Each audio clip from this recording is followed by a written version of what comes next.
were trying to cover up our kibbles and our bits. It just wasn't working out.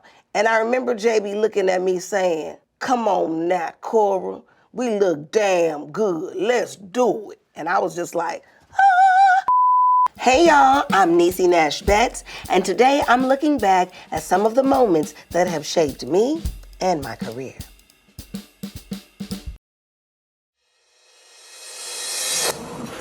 It's a sick lady in the bathroom.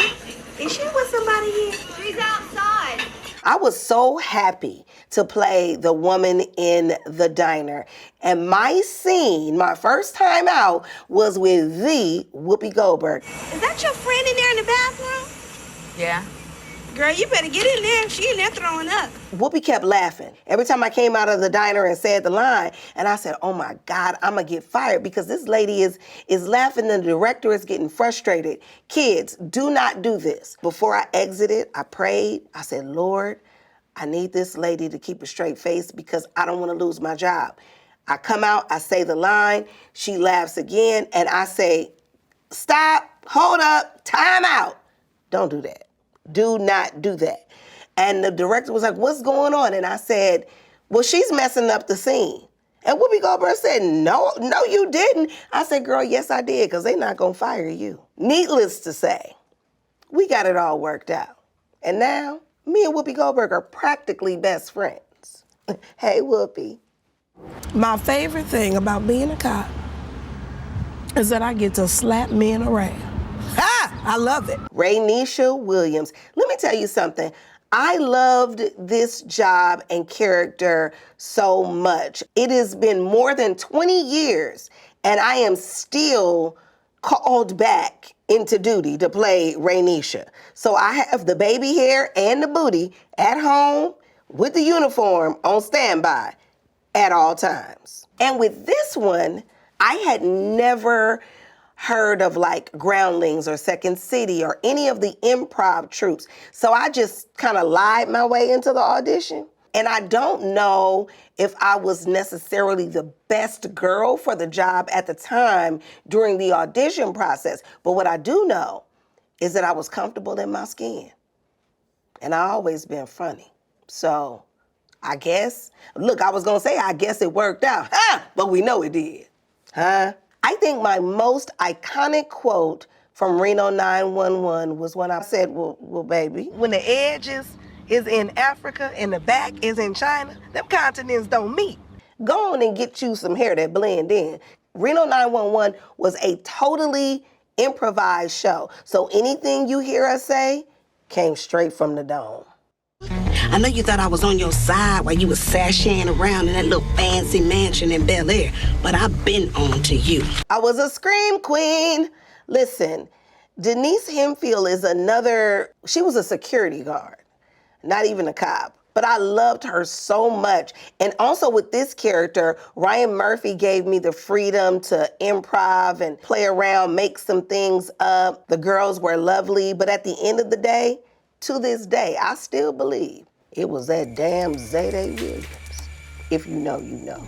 That's not evidence. I just like the show. Hashtag cahoots. It wasn't hard for me not to laugh because I am the most unflappable person on the set. I don't care how funny it is. If you laugh, you ruin the take. So I'll just hold it until they call cut. And, I laugh later. The scene that lives rent-free in my mind is when I come back to get into my police car and my partner has been stabbed up and I say, Shondell, why you got a knife in your neck? 'Cause she's dead.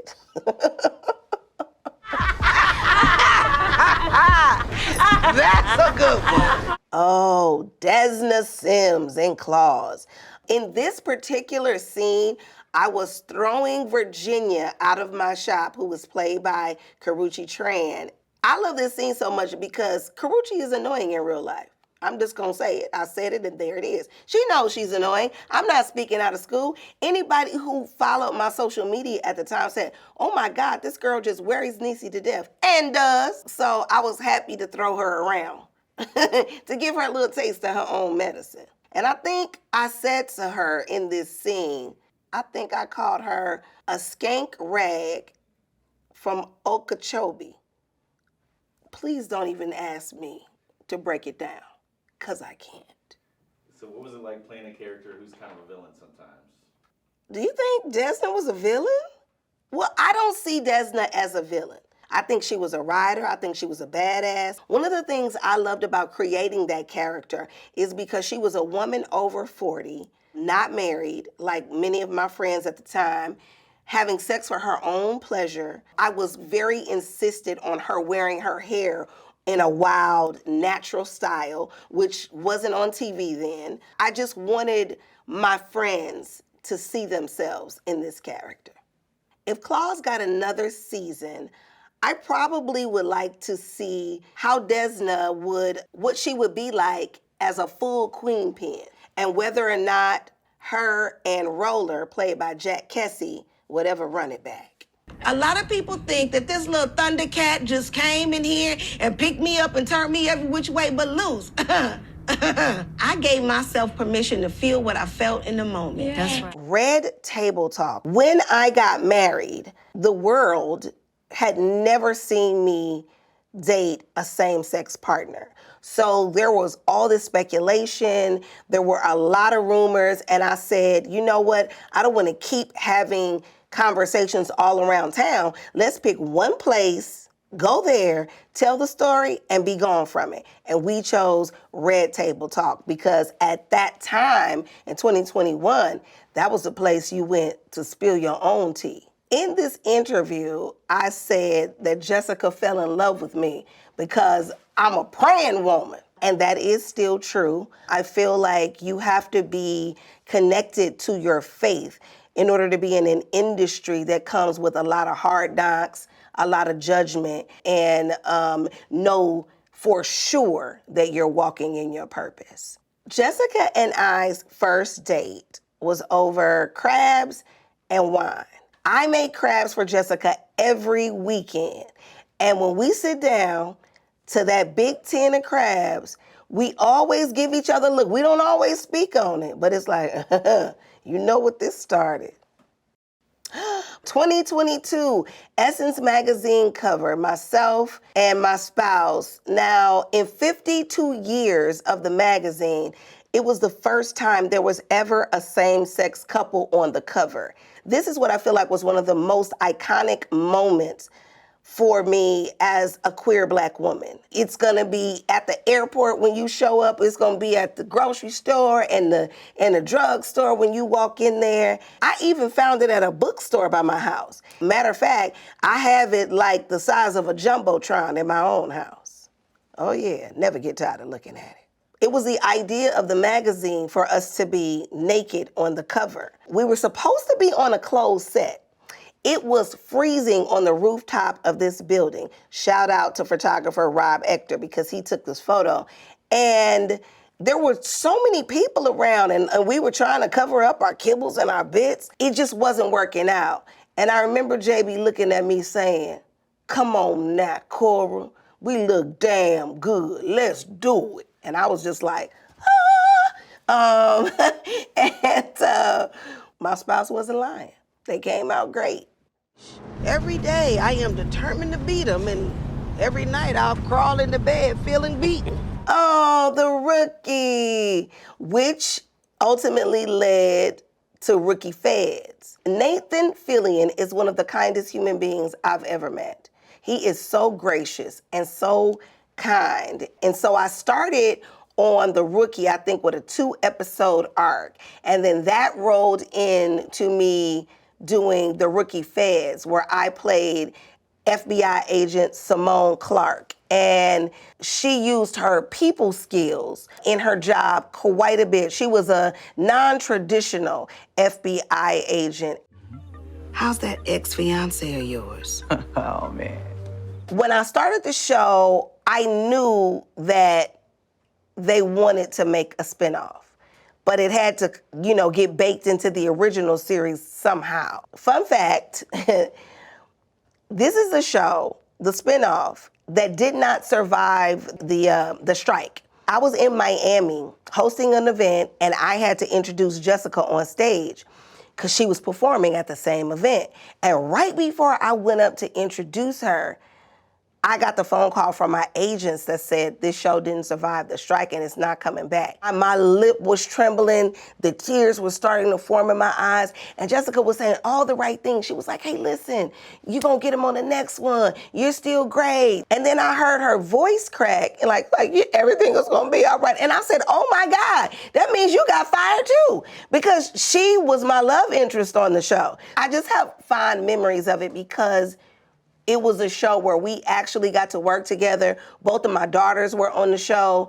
So it was good to have a chosen family on the show, but to also bring your family to work as well. So this is the end of the road. Is that what you want? No. Our relationships are about timing. And I guess this just isn't ours. In this scene right here from Rookie Feds, we broke up. And we are so tethered to one another that after the scene is over. It's all said and done with. And she giving me the eye. And I said, what's wrong with you? So you don't want to be with me? I said, what? Now you better stop. And I was like, you know I love you. You know I want to be with you. I had to say that. We hated even playing that we had to break up because we love each other. I think it's a fight going on next door, and somebody is either being hurt or killed. Oh, wow. Now, Monster, 2022, I played Glenda Cleveland. Few things about this. One, I said yes to Ryan Murphy before I knew what the show was because I trust him so much. He called me and said, hey, I've got this thing I want you to do. And I said, okay. Then he sent the scripts. And I was like, say what now? I didn't have any idea that this is what we were unpacking. I remember this was not too long after I had gotten married to Jessica, and people were like, oh, you told your private business, about having a relationship with a woman and you're never gonna eat lunch in this town again. Ryan called me. He said, as long as I'm alive, you will have a job in this business. And he sent me these scripts, and working with Evan Peters, he's so intense. This one I ended up being nominated for an Emmy for. And I think I was 5 times nominated when I got this. Fact check me. Yeah, I won an Emmy for playing Glenda Cleveland, and that was one of the most beautiful nights of my life. I hold space for this character. The thing that I connected most with in this character is the fact that I played this character at a time when so many Black women were unheard, yet over-policed. I talked about it in my speech. Sandra Bland, Breonna Taylor, and it was important for me to advocate for Black and brown women whose voices had often been silenced. In an effort to get people back to your fading church, asses to masses was the only consummation you could get. Oh, Grotescerie. I played Lois Tryon. Let me tell you something about this. To me, in my opinion, this was my best work to date. It is not easy playing an alcoholic, because you don't want it to look fake. But there's also different levels that you can play depending on where the character is. It was very delicious as an artist to unpack this and walk through it. And Michaela Diamond, what? Who would not want this cute thing as a sidekick? That's still one of my favorite people. We had a very, very big fight scene that was planned. And let me tell you right now, shout out to my stunt girl, JJ, Jeanette Branch, because she made me look very good in this fight.